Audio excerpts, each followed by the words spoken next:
नमस्कार साथियों, संभव एकेडमी SGNR में आपका हार्दिक स्वागत है। अपने ही राजस्थान का भूगोल पढ़ रहे थे, उसमें पहला टॉपिक राजस्थान की स्थिति एवं विस्तार कंप्लीट किया है। आज अपना दूसरा टॉपिक है राजस्थान की भौतिक प्रदेश। राजस्थान की भौतिक प्रदेश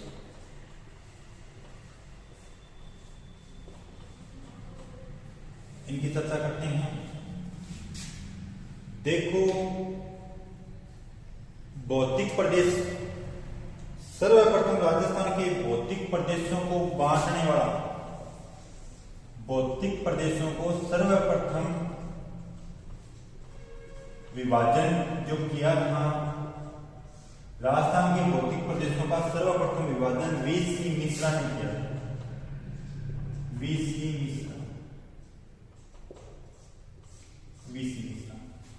इन्होंने पूरे राजस्थान को 7 भौतिक प्रदेशों में बांटा।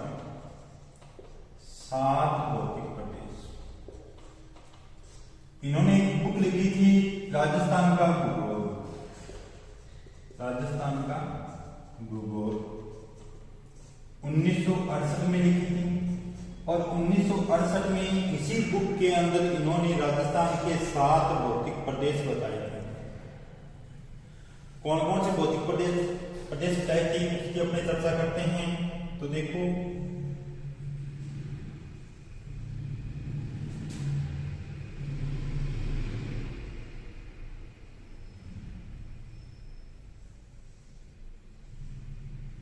इस तरह से अपना राजस्थान है।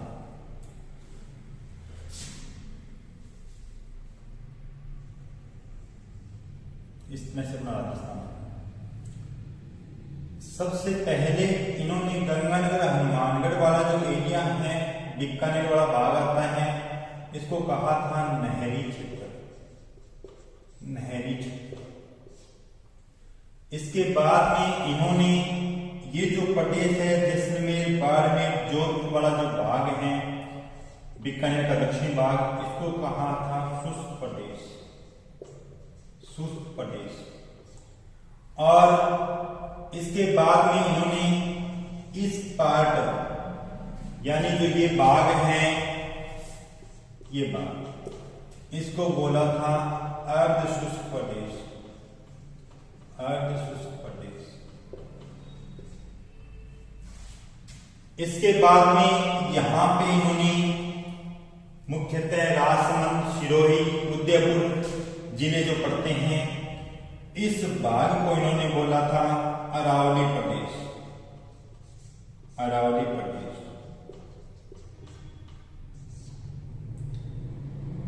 और ये दक्षिणी भाग और दक्षिणी पूर्वी ये भाग, इस प्रदेश को इन्होंने बोला था दक्षिणी पूर्वी औद्योगिक प्रदेश। दक्षिणी पूर्वी औद्योगिक प्रदेश। यहां से एक नदी निकलती है बेस्टोड से होते हुए और इस तरह से चली जाती है। ये नदी का नाम है चंबल नदी। चंबल नदी। यहां पे इस चंबल नदी के प्रदेश को बोला था चंबल बीहड़ के नाम से। चंबल बीहड़।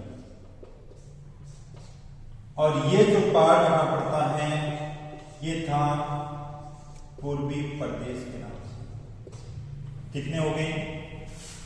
नहरी क्षेत्र नंबर 1 पे, शुष्क प्रदेश 2, 3, 4, 5, 6 और ये 7। यानी इन्होंने पूरे राजस्थान को 7 भौतिक प्रदेशों में बांटा था। 1968 में बांटा था। राजस्थान का भूगोल पुस्तक लिखी थी VC मिश्रा महोदय ने। राजस्थान में सर्वप्रथम जो भौतिक वर्गीकरण जो आता है, वो इन्हीं का आता है, VC मिश्रा का। और ये क्वेश्चन भी एक बार पूछा गया था कि राजस्थान को सर्वप्रथम भौतिक विभाजन किन्होंने किया था, तो VC मिश्रा महोदय ने किया। इसके बाद में अपने बात करते हैं, एक व्यक्ति का नाम आता है रामलोचन सिंह। रामलोचन सिंह,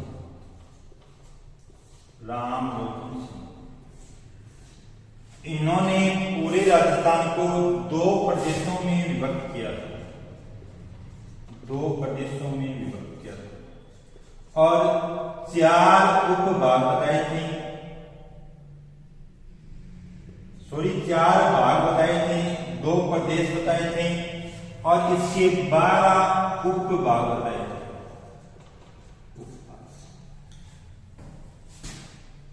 रामलोचन सिंह ने पूरे राजस्थान को 2 प्रदेशों में बांटा था, 4 भाग बताए थे और 12 उपभाग बताए थे। अपने को इतना ही ध्यान में रखना है, आपसे ये कोई नहीं पूछेगा भी कौन कौन से प्रदेश बताए थे या कौन कौन से भाग बताए थे या कौन कौन से उपभाग बताए थे। रामलोचन सिंह महोदय। इसके बाद अपने चर्चा करते हैं, ये वर्गीकरण रामलोचन महोदय ने 1973 में किया, 1973 में।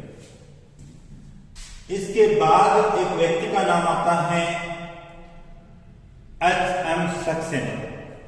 वैसे तो देखो इसके बाद बहुत सारे भूगोलवेत्ता हैं जिन्होंने राजस्थान के अलग अलग भौतिक प्रदेश बताए, बट सर्वमान्य जो वर्गीकरण माना जाता है वो आता है H.M. सक्सेना महोदय। H.M. सक्सेना महोदय,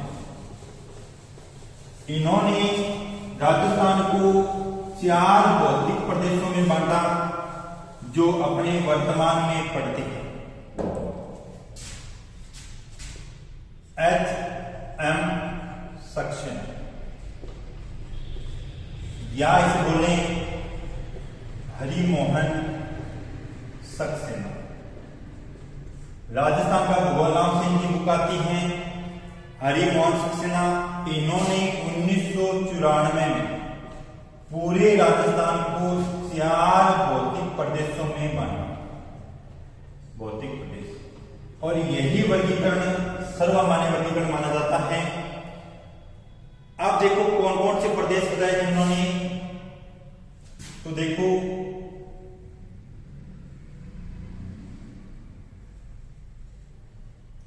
इस तरह से अपना राजस्थान है,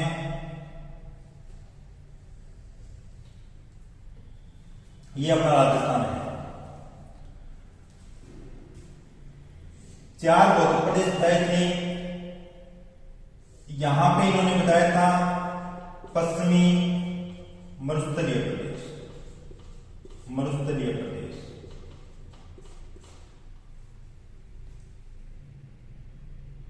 इस तरह से। इसके बाद इन्होंने बताया था ये जो प्रदेश ये है अरावली प्रदेश, अरावली प्रदेश। इसके बाद इन्होंने ये जो पार्ट है, ये जो पार्ट, इसको कहा था पूर्वी मैदानी प्रदेश, पूर्वी मैदानी प्रदेश। और ये जो पार्ट आता है जिसे दक्षिणी पूर्वी हाड़ौती पठार के नाम से बुलाते हैं, दक्षिणी पूर्वी हाड़ौती पठार, दक्षिणी पूर्वी प्रदेश। इस तरह से H.M. सक्सेना महोदय ने 1994 में पूरे राजस्थान को 4 भौतिक विभाजन किया था। पश्चिमी मरुस्थल प्रदेश, अरावली पर्वतीय प्रदेश, पूर्वी मैदानी प्रदेश, दक्षिणी पूर्वी हाड़ौती पठार। ये इनका वर्गीकरण था। सर्वमान्य राजस्थान के भौतिक विभाजन जो माने जाते हैं वो यही माने जाते हैं।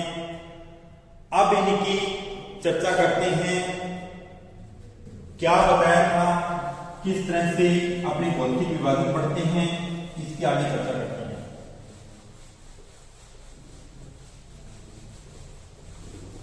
पहले तो देखो 4 भौतिक प्रदेश मैंने आपको बताए हैं राजस्थान की। पहला है पश्चिमी मरुस्थल, पश्चिमी मरुस्थल। दूसरा है अरावली पर्वतीय प्रदेश, पर्वतीय प्रदेश। तीसरा है पूर्वी मैदानी प्रदेश। चौथा है दक्षिणी पूर्वी हाड़ौती प्रदेश।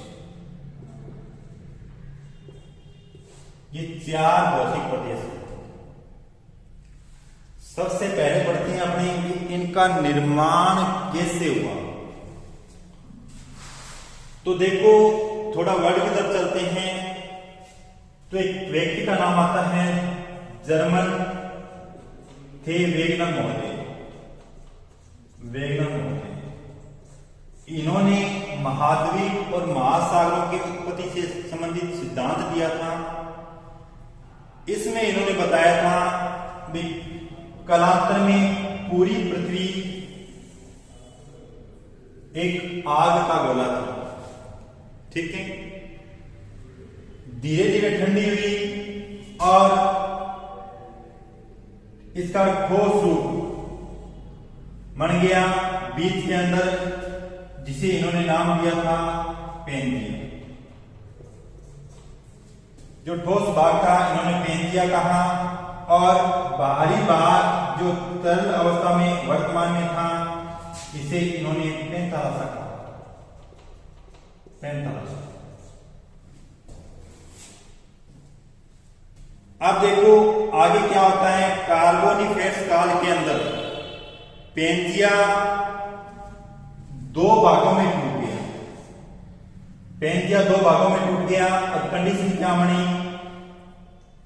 इस तरह से।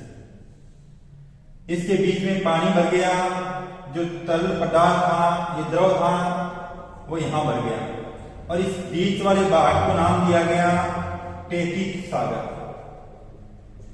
टेथिस सागर।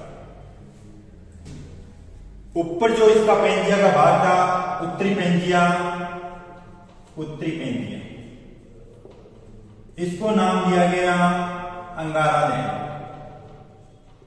अंगारा लैंड। और दक्षिणी जो पेंजिया था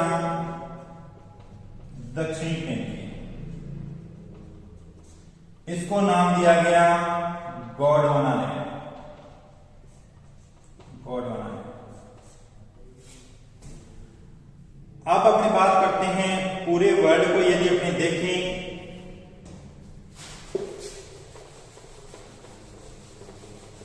पूरे वर्ल्ड का यदि अपने मैप देखते हैं तो यहां पे इस तरह से फैला हुआ है उत्तरी अमेरिका, उत्तरी अमेरिका। इसी के दक्षिण भाग में ये फैला हुआ है दक्षिणी अमेरिका, दक्षिणी अमेरिका। और यहां पे देखते हैं तो इस तरह से ये जो पार्ट है यहां पे है यूरोप महाद्वीप और यहां पर ये जो पार्ट है वो है अफ्रीका महाद्वीप, अफ्रीका महाद्वीप। और इस तरफ पड़ता है एशिया महाद्वीप। तो वेगनर ने इस पूरी जो पृथ्वी है इसको बताया था और यहां पे जो महासागर फैले हुए हैं, सागर महासागर जो भी भाग है यहाँ पे, इसके बारे में चर्चा की थी भी ये पूरी पृथ्वी पहले एक हुआ करती थी इस रूप में। अभी वर्तमान में जहां पे महासागर है वहां पे पहले पेंथालासा हुआ करता था। वर्तमान में जहां पर मरुस्थल है वहां पे पहले टेथिस सागर हुआ करता था। और आप इस बात को नोट करना भी जितने भी मरुस्थल हैं पूरे वर्ल्ड के अंदर वो महाद्वीपों के पश्चिम में मिलेंगे, महाद्वीपों के पश्चिम में मिलेंगे, क्योंकि अपनी जो पृथ्वी है वो पश्चिम से पूर्व घूर्णन करती है। तो जो पानी वाला भाग है वो आगे निकल जाता है और इसके पीछे जो भाग बचता है वो मरुस्थलीय भाग बचता है। जो टेथिस सागर का अवशेष माना जाता है, टेथिस सागर। अब बात करते हैं अपने भी, ये था अंगारा लैंड, यानी जो उत्तरी अमेरिका, यूरोप, एशिया, ये जो भाग थे ये अंगारा लैंड के भाग थे। और ये दक्षिणी अमेरिका, दक्षिणी अफ्रीका, प्रायद्वीपीय भारत यहाँ पे पड़ता है। ये प्रायद्वीपीय भारत, ऑस्ट्रेलिया, अंटार्कटिका, ये जो भाग थे ये थे गोंडवाना लैंड के भाग। मरुस्थलों का मैंने आपको बता दिया टेथिस सागर, यानी यहां से जो नदियां निकल के आई थी इन दोनों भागों से, अंगारा लैंड से उत्तर से दक्षिण जो नदियां बहती हैं, या गोंडवाना लैंड से दक्षिण से उत्तर की तरफ नदियां बहती हैं, ये अपने साथ अवसाद लेके आती हैं और इस भाग में जमा करती हैं। फिर दोनों में आपस में गति हुई तो इस भाग में यहां पे पर्वतीय और मरुस्थलीय भाग का निर्माण हुआ। अब यहां पे ये रहता है कि अपने राजस्थान का यहां पे क्या रोल रहता है, तो बता देता हूं। अंगारा लैंड जो है उत्तरी पेंजिया, इसका कोई भी भाग अपने राजस्थान में नहीं मिलता, क्योंकि ये भाग उत्तर की तरफ मैंने आपको बता दिया पूरा वर्ल्ड के अंदर। और जो गोंडवाना लैंड और ये टेथिस सागर, इन दोनों के अवशेष अपने राजस्थान में पाए जाते हैं। बात आई समझ में। अब इसकी चर्चा करते हैं कि कौन किसका भाग है। चार जो भौतिक प्रदेश हैं, इस तरह से भौतिक प्रदेशों का निर्माण हुआ था। अब कौन सा किसका भाग है इसकी चर्चा करते हैं।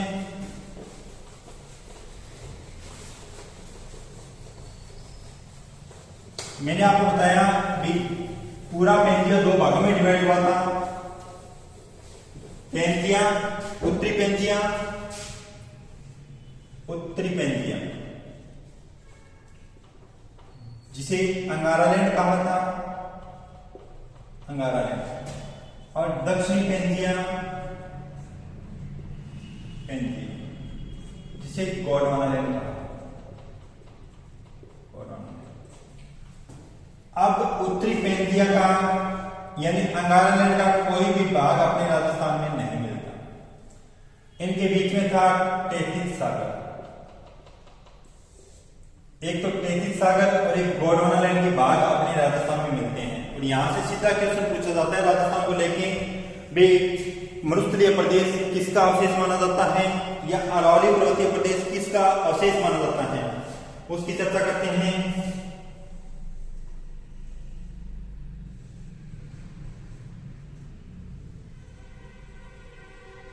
ये अपना राजस्थान। तो ये जो मरुस्थलीय प्रदेश हैं, पश्चिमी मरुस्थल, अभी बता कर आया हूं भी महाद्वीपों के पश्चिम में जितने भी मरुस्थलीय प्रदेश हैं वो सब टेथिस सागर के अवशेष माने जाते हैं।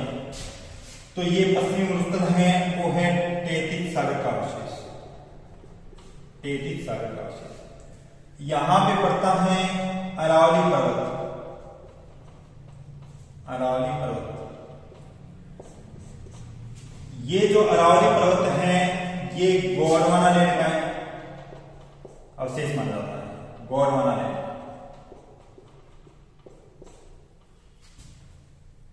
ये भाग है, ये है पूर्वी मैदानी प्रदेश। पूर्वी मैदानी प्रदेश भी टेथिस सागर का अवशेष माना जाता है, टेथिस सागर। और ये दक्षिणी पूर्वी हाड़ौती पठार है, ये गोंडवाना लैंड का अवशेष माना जाता है, गोंडवाना लैंड का अवशेष। यहां से सीधा क्वेश्चन पूछा जाता है कौन सा भौतिक प्रदेश किसका अवशेष है, तो पश्चिमी मरुस्थल टेथिस सागर का अवशेष है, अरावली पर्वतीय प्रदेश गोंडवाना लैंड का अवशेष है, पूर्वी मैदानी प्रदेश टेथिस सागर का अवशेष है, और दक्षिणी पूर्वी हाड़ौती पठार गोंडवाना लैंड का हिस्सा होता है। अब अपनी बात करते हैं कि इनका निर्माण कौन से काल में हुआ था। इनको लेकर क्वेश्चन पूछा जाता है, बहुत बार पूछा गया कि अरावली पर्वतीय प्रदेश का निर्माण किस काल में हुआ, यानी कालखंड क्या रहता है, या निर्माण क्रम के आधार पर कालखंड। सबसे पहले जो निर्माण हुआ था या सबसे प्राचीन जो भाग माना जाता है वो आता है अरावली पर्वतीय प्रदेश। अरावली पर्वतीय प्रदेश, इसका निर्माण हुआ था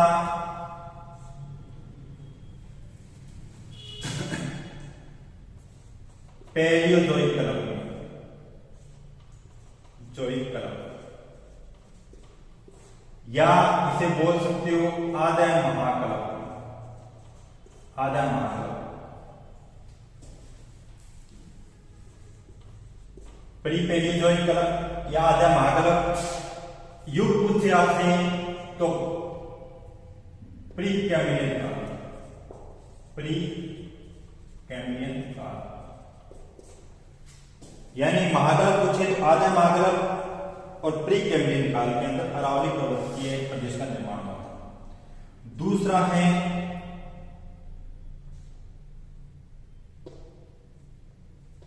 दक्षिणी पूर्वी हाड़ौती पठार। दक्षिणी पूर्वी हाड़ौती पठार ये था मेसोजोइक महाकाल। मेसोजोइक महाकाल। और समय पूछा जाए तो क्रिटेशियस काल। क्रिटेशियस काल, क्योंकि इस दक्षिणी पूर्वी हाड़ौती पठार का निर्माण जो हुआ था दरारी उद्वेदन से हुआ था। और आप सभी को पता है कि हाड़ौती पठार की जो मिट्टी पाई जाती है वो काली मिट्टी पाई जाती है। और काली मिट्टी जहां पर दरारी उद्वेदन से पठारी चित्र का निर्माण होता है वहां हमेशा काली मिट्टी पाई जाती है। काली मिट्टी कपास के लिए उपयुक्त मानी जाती है। तो मेसोजोइक महाकाल था, क्रिटेशियस काल था। तीसरा जो भाग आता है वो आता है पूर्वी मैदानी प्रदेश। पूर्वी मैदानी प्रदेश, इसका निर्माण हुआ था नियोजोइक काल। नियोजोइक महाकाल, नियोजोइक महाकाल और प्लीस्टोसीन काल। प्लीस्टोसीन काल। इसके बाद आता है पश्चिमी मरुस्थलीय प्रदेश। पश्चिमी मरुस्थलीय प्रदेश ये भी नियोजोइक महाकाल था। नियोजोइक महाकाल ये था उत्तर प्लीस्टोसीन काल।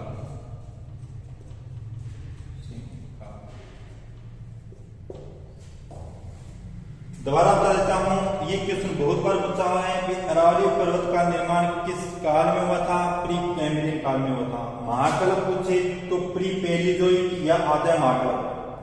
दक्षिणी पूर्वी हाड़ौती पठार मेसोजोइक महाकाल था। क्रिटेशियस काल के अंदर इसका निर्माण हुआ था। पूर्वी मैदानी प्रदेश नियोजोइक महाकाल था। प्लीस्टोसीन काल में इसका निर्माण हुआ था। पश्चिमी मरुस्थलीय प्रदेश नियोजोइक महाकाल था। उत्तर प्लीस्टोसीन काल में इसका निर्माण हुआ था। यहां से सीधा क्वेश्चन बनता है, तो इसको अपने को ध्यान में रखना।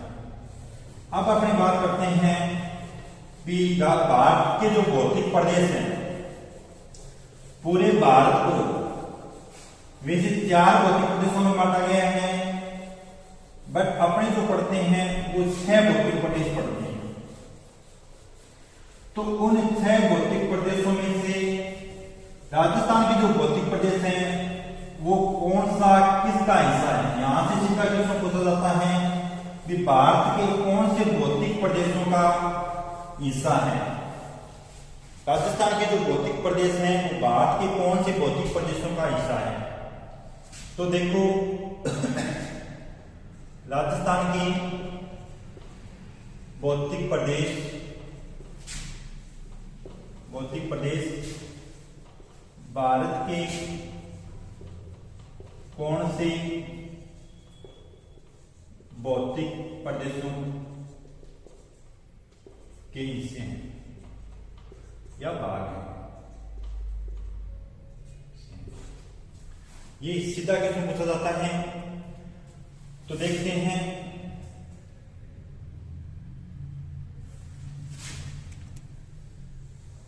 ये अपना भारत है,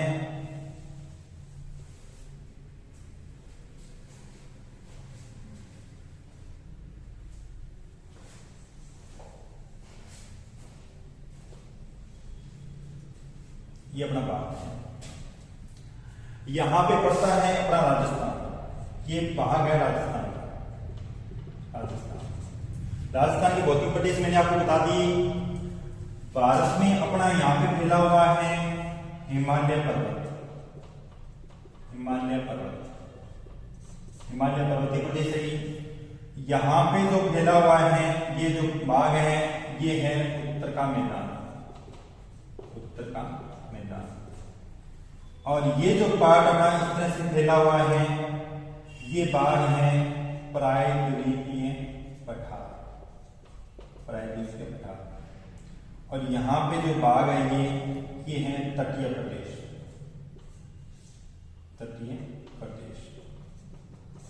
इस तरह से भारत को भौतिक प्रदेशों में डिवाइड किया गया है। यहां पे पड़ते हैं द्वीपीय प्रदेश, लक्षद्वीप और अंडमान निकोबार। अब अपने को बात करनी है कि राजस्थान के जो भौतिक प्रदेश, 4 भौतिक प्रदेश अपने पढ़ के आए हैं। पहला कौन सा है? पश्चिमी मरुस्थल।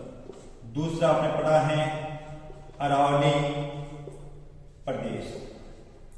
तीसरा है पूर्वी मैदान। चौथा है दक्षिणी पूर्वी हाड़ौती पठार, ये पढ़ा है। तो पश्चिमी जो मरुस्थल है 33 सागर का अवशेष माना जाता है और वो यहां पे पड़ता है। तो ये जो भाग है पूरा, ये उत्तर का मैदान है। यानी पश्चिमी मरुस्थलीय जो प्रदेश हैं वो भारत के उत्तर का मैदान का हिस्सा माना जाता है। उत्तर का मैदान। अरावली पर्वतीय प्रदेश वो यहां पे फैला हुआ इस तरह से, और ये जो पार्ट अपना इस तरह से ये पूरा प्रायद्वीपीय पठार है। तो ये जो प्रदेश अरावली पर्वतीय प्रदेश है, ये प्रायद्वीपीय पठार का हिस्सा माना जाता है। प्रायद्वीपीय पठार।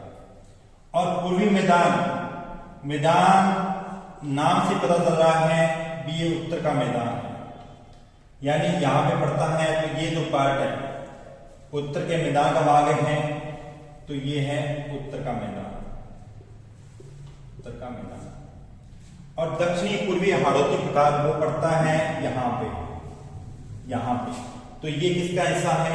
प्रायद्वीपीय पठार का। प्रायद्वीपीय पठार। यानी भारत के 2 भौतिक प्रदेश हैं, उत्तर का मैदान और प्रायद्वीपीय पठार, जिनके हिस्से माने जाते हैं राजस्थान के 4 भौतिक प्रदेश। उत्तर के मैदान का जो हिस्सा है वो पश्चिमी मरुस्थल और पूर्वी मैदानी प्रदेश है। प्रायद्वीपीय पठार का जो हिस्सा है वो अरावली प्रदेश और दक्षिणी पूर्वी हाड़ौती पठार इसका हिस्सा माना जाता है। ठीक है। और यहां से सीधा क्वेश्चन बहुत बार पूछा हुआ है कि भारत के कौन से भौतिक प्रदेशों का हिस्सा माना जाता है। तो अपने को ध्यान में रखना है 2 ही भौतिक प्रदेश हैं, उत्तर का मैदान और प्रायद्वीपीय पठार। आपसे मिलान करने में पूछ सकता है कि कौन सा हिस्सा किसका है, इसका भी अपने को ध्यान में रखना है। पश्चिमी मरुस्थल उत्तर का मैदान, अरावली प्रदेश प्रायद्वीपीय पठार, पूर्वी मैदान उत्तर का मैदान, दक्षिण पूर्वी हाड़ौती पठार प्रायद्वीपीय पठार का हिस्सा माना जाता है। बात आई समझ में? अब अपने आगे चर्चा करते हैं प्रत्येक भौतिक प्रदेश के बारे में।